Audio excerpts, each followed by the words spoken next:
ये उनको नहीं मानेंगे, इनको मान लेंगे, क्योंकि यहां उनको भारत की संपदा पे कब्जा करना है। पैगंबर के लिए तो लगे हुए हैं कि किसी तरह इनको बाहर कर पाए, क्योंकि पैगंबर के लोग भी समानता और भाईचारे की बात करते हैं। नहीं, कभी कहीं खुदाई कराते, कभी कहीं खुदाई कराते, लेकिन विडंबना ये है कि जहाँ खुदाई में खुदाई हो रही है उसके नीचे खुदाई क्यों नहीं करा रहे? ये इसी में तो फंस गए। खुदाई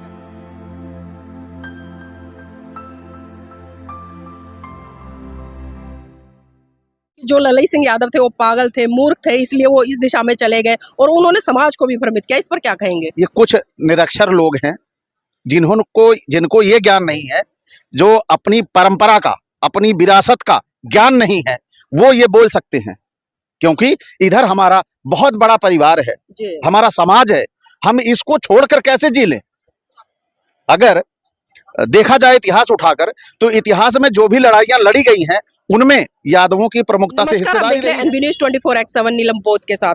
साथियों, लगातार 51 दिन से महाबोधि महाब्यार मुक्ति आंदोलन चल रहा है। तमाम तरह की प्रतिक्रियाएं इस आंदोलन में आ रही हैं, तमाम लोग आ रहे हैं, जा रहे हैं। कुछ लोग इसके समर्थक हैं, कुछ लोग कहीं ना कहीं इसका विरोध भी कर रहे हैं। खैर, मैं उस पर चर्चा नहीं करूंगी। आज मेरे साथ में जानी मानी एक ऐसी हस्ती है जिसे मैं कट्टर हिंदू कहूं, पाखंडी कहूं, किन किन शब्दों से मैं उनकी संज्ञा दूं समझ नहीं आ रहा है फिलहाल। और यादव जी हैं, सिद्धार्थ जी, आप सभी सोशल मीडिया के माध्यम से इन्हें जानते होंगे। अचल जी, जानना चाहूंगी, क्योंकि लगातार आपको पाखंडी कहा गया, अंधविश्वासी कहा गया, ढोंगी कहा गया, तरह तरह के शब्दों से आपको नवाजा गया, तो इसके पीछे कारण क्या था? कारण इसका बड़ा रहा है कि जब मैं जैसे हमारे समाज में पूरा समाज है पाखंडों में उलझा हुआ है, 9 दिन के व्रत करता है और खाना पीना भी नहीं खाता है। मैं तो उससे भी 10 कदम आगे था। मैं पाखंड में पूरी तरह से लिप्त था, बजरंग दल की पताका लिए घूमता था। लेकिन एक दिन समय आया, मुझे पता चलता है कि जिनकी पताका लिए मैं घूम रहा हूं, मैं केवल एक मोहरा भर हूं। तो घटना क्या घटी थी जब आप इस तरफ आए और उस दिशा से हटे? घटना ये हुई थी कि बजरंग दल का बड़ा कार्यक्रम था आरएसएस कार्यालय लखनऊ में, और उसमें केवल ब्राह्मण और ठाकुर ही कार्यक्रम में थे। और मेरी इन लोगों से निकटता होने के कारण एक मित्र था, वो ले गया, बोला क्योंकि ऐसे चेहरे से थोड़ी कोई पहचान पाएगा कि तुम यादव हो। हमने कहा चलो चलते हैं। वहां गए, हाल खचाखच भरा हुआ था और मेरे एंट्री मारते ही पूरा उनका कार्यक्रम बंद हो जाता है, क्योंकि मुझे पहचानते थे वहां पे। जैसे मेरी आज अपने समाज में पहचान है, इसी तरह वहां भी मेरी पहचान हुआ करती थी। मैंने जहां रहा हूं अपना बेस्ट दिया है मैंने। तो वहां पर जब मैं पहुंचा, कार्यक्रम बंद हो गया और कहा उन्होंने कि अब ये कार्यक्रम 1 घंटे बाद चलेगा। फिर गए, जिस दोस्त के साथ था मैं उसको बुलाया, और मुझे बाहर खड़ा कर दिया उन्होंने। वो अंदर कह रहे हैं कि अहिरवा अंदर कैसे आ गया? अच्छा, ये बताया गया था तुम लोगों को। तो मेरे कानों तक वो आवाज पहुंच गई। फिर मुझे समझ में आया कि ये सारा का सारा हमारे खिलाफ बहुत बड़ा षड्यंत्र किया जा रहा है। वहीं से ये टर्निंग शुरू होती है और मैंने शुरू कर दिया खोजना कि मेरा परिवार कहाँ है, मेरा समाज कहाँ है, मेरा धर्म कहाँ है। और मैं आज अपने समाज के साथ खड़ा हूँ, आप देख रही हैं। मतलब दिमाग की बत्ती जली कि झंडा हम उठाए, डंडा हम खाए, गोली हम खाए और मलाई कोई और खाए। बिल्कुल, इसके लिए मेरा परिवार जाना जाता है। घर घर मैंने ईंटें पुजवाई हैं राम मंदिर के लिए। लेकिन जिस दिन पता चला ये नहीं है हमारा, उस दिन मुझे जीवन का सबसे बड़ा पश्चाताप हुआ कि मैंने कितनी बड़ी भूल की थी ना जानकारी में। तो जब उस संस्कृति से निकलकर इस संस्कृति की तरफ आए, यानी कि जो बुद्धिज्म की संस्कृति है, प्रज्ञा की संस्कृति है, ज्ञान की संस्कृति है और एक तरह से प्रकाश की संस्कृति है, तो लोगों में कुछ तो हलचल हुई होगी, खासकर उन लोगों में जहां तक जिनका कल तक आप झंडा उठा रहे थे। जी, हलचल तो बहुत हुई। आज 9 FIR मेरे ऊपर है, इसके गवाह है। वही तबका कर रहा है कि अभी भी लौट आए, परेशान कर दे इसको, ये दुखी होके आ जाए। लेकिन मुझे जो आनंद है, यहाँ पे मुझे कुछ बनावटी नहीं बनना जी, है ना। यहाँ मुझे पता सारे मेरे अपने, जितने लोग खड़े सारे मेरे अपने। यहाँ मुझे कोई बनावट करनी है, कुछ नहीं करनी। और वहां मुझे बनावट करनी है। क्या बनावट करनी है? ये फला जाति का है, ये फला जाति का है, ये श्रेष्ठ है, ये नीचा है, ये ऊंचा है, इसको कैसे कर लूं मैं?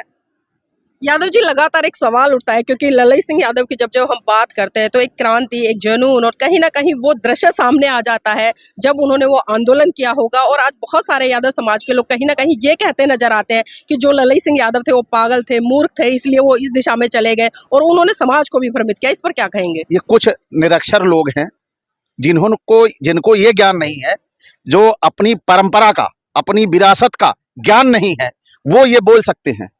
क्योंकि इधर हमारा बहुत बड़ा परिवार है, जी हमारा समाज है, हम इसको छोड़कर कैसे जी लें? अगर देखा जाए इतिहास उठाकर, तो इतिहास में जो भी लड़ाइयां लड़ी गई हैं उनमें यादवों की प्रमुखता से हिस्सेदारी रही है। जब आप मार्शल कौम के व्यक्ति हो तो क्या किसी का आप उत्पीड़न कर सकते हो? कभी नहीं। मार्शल कौम किसी पे उत्पीड़न होते हुए देख नहीं सकती। मतलब रक्षा के लिए एक तरह से। जी जी, रक्षा के लिए। तो वो कैसे अपनी इन परंपराओं को छोड़ दे, कि इतने बड़े परिवार को छोड़ दे, अपने लोगों को छोड़ दे? ये जो कर रहे हैं ये बहुत ही धूर्त किस्म के आदमी हैं। अब तो मैं ये कह रहा हूं 75% यादव मानसिक रूप से ललई जी को मानने लगा है। केवल अब वो विचारधारा सामने आने वाली बात है, बाकी तैयारियां पूरी हमारी चल रही हैं। लेकिन अभी देखिए उत्तर प्रदेश के एक बहुत बड़े नेता हैं, कहीं ना कहीं हम देखते हैं जब कुर्सी धुलवाई जाती है तो तब उन्हें महान पुरुष याद आते हैं, लेकिन फिर से वही कर्मकांड वही आडंबर वो करते नजर आते। तो क्या कारण है, ऐसे लोग अब तक क्यों नहीं उस संस्कृति को छोड़ पा रहे जो उनके ऊपर लगातार अत्याचार करती है, शोषण करती है? देखिए, जब हम ऑन गोइंग होते हैं, जी जैसे मैं भी तो पाखंडी ही था, अब पूर्व पाखंडी हो गया हूं, तो उसी तरह वो भी रास्ते से गुजर रहे हैं। अभी तक विचारधारा का उनके पास कहीं से करीबी नहीं थी, विचारधारा से वो दूर थे, लेकिन अब धीरे धीरे वो विचारधारा के करीब आते जा रहे हैं। परिवर्तन उनमें दिख रहा है, क्योंकि अब वो भी प्रताड़ित पीड़ित हो रहे हैं। पहले नहीं थे, पहले उनको पता था कि मैं भी क्षत्रिय हूं, लेकिन जब उनका घर धुला गया तो थोड़ा सा एहसास हुआ शूद्र हूं, फिर मंदिर धुला गया, फिर पता चला शूद्र हूं। इसके बाद से अब प्रक्रिया धीरे धीरे बदल रही है, और जितना ही लोग उनके करीब जा रहे हैं, अगर हम उपेक्षित करेंगे उन्हें तो वो बदलेंगे नहीं। जरूरत है करीबी की, उन्हें उनके पास विचारधारा को पहुंचाया जाए जिससे वो बदले, और वो बदलेंगे तो देश की भी राजनीति बदल जाएगी। अचल जी, अभी आपने बात करी कि कम से कम 70% यादव समाज कहीं ना कहीं ललई सिंह यादव की विचारधारा को समझ रहा है, और ललई सिंह यादव जी की बात करें तो वो बौद्ध बने, और जिस तरह से उन्होंने सच्ची रामायण का इतिहास लिख के इस देश के सामने आंखें खोलने का काम किया, उसको पाखंडवाद से बाहर निकालने का काम किया, और तमाम प्रश्न चिन्ह इस व्यवस्था पर खड़े कर दिए जो काल्पनिक है, धराशाही है, एक तरह से रेत की ढेर की तरह की आंधी आए और एक ढेर में बह जाए। तो जानना चाहूंगी, क्योंकि मैं भी इस आंदोलन में पिछले 12 दिन से हूँ, लगातार ऑब्जर्व कर रही हूँ, आपको छोड़कर या एक दो लोगों को छोड़कर अभी तक जो यादव समाज है उसकी सक्रिय भूमिका नहीं दिखाई दे रही। तो कारण क्या है? कारण ये है, पहला तो जो जागरूक यादव हैं वो उत्तर प्रदेश में ही है, बिहार में जागरूकता की बहुत कमी है। बिहार ही नहीं, मध्य प्रदेश तो पूरी तरह से पाखंडियों का हो चुका है यादव में। तो जो जागरूकता है वो अब वहां से धीरे धीरे शुरू हो रही है। यानी मैं आया हूं, हम यहाँ पे 3 यादव आए हैं, ठीक है, इसके बाद ये सिलसिला चलता जाएगा, यहाँ बढ़ाएंगे हम संख्या, क्योंकि ये हमारी विरासत है, और हमारी विरासत अगर हम नहीं संभालेंगे तो दूसरा कौन संभालेगा? जी, 51 दिन इस आंदोलन को हो चुके हैं, आप किस तरह से देखते हैं इस आंदोलन को? ये आंदोलन को मैं इस तरह देखता हूं कि ये अपनी संस्कृति, अपनी संपदा को बचाने का आंदोलन है, क्योंकि जो ये बीटी एक्ट था यह पूरी तरह से जिसे बोलेंगे विकृत मानसिकता का एक्ट है। क्योंकि आप देखिए, राम मंदिर बना, राम मंदिर में क्या बौद्ध को, मुस्लिम को शामिल किया गया? नहीं शामिल किया गया। तो बीटी एक्ट में कैसे हिंदू शामिल हो सकता है?